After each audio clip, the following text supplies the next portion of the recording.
ছোট্ট একটা mini blog নিয়ে তোমাদের সামনে আমি চন্দ্রানী। দেখো, সকালবেলা চা নিয়ে বসে গেছি, আর এখন ঘড়িতে বাজে 7:12। আমি উঠেছি 6:15-20 এরকম হবে। তা উঠেই আমি গাছে জল দিলাম, তারপরে ব্রাশ করলাম, নিজেই ফ্রেশ হলাম। ঠাকুর পুজো তো করতে নেই, করবো না। আর কালকে তো ওই বাড়ি গেছিলাম, শ্বশুর বাড়ি। আমি বড় যা সবাই মিলে গেছিলাম। আর আমরা একসাথে থাকি না, কিন্তু আমাদের মধ্যে তোমাদের বারবারই বলেছি মিলমিশ প্রচুর। আমরা কালকে একসাথে হয়েছিলাম কিভাবে কি করা হবে।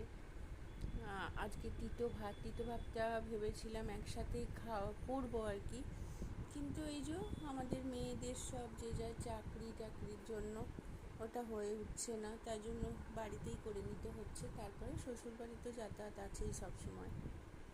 আর আমাদের না বিশাল বড় ফ্যামিলি, জানো তো, বিশাল বড় ফ্যামিলি। তোমরা হয়তো বলবে তোমরা আলাদা থাকো কেন, আলাদা থেকেছি।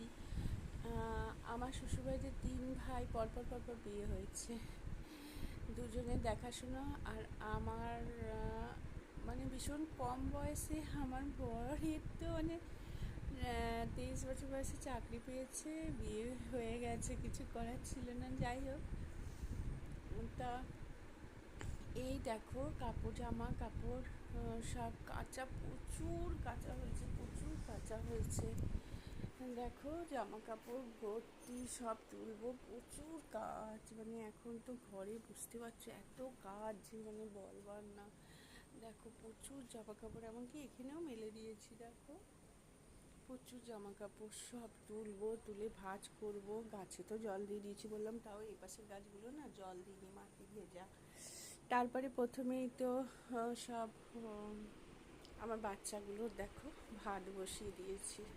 আর আজকে তিতা ভাত আমরা যে যার বাড়িতেই করে নিচ্ছি, কিন্তু ভাইয়েরা সব একসাথে আজকে কি করতে হয় সেগুলো করবে, ওই বাড়িতে হবে সেটা। চলো, এই দেখো,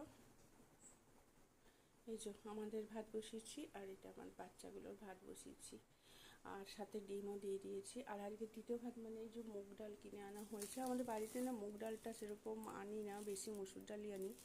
তাই যে মুগ ডাল দিয়ে উচ্ছে দিয়ে করব, আর একটু আলু পোস্ত করে নেবো।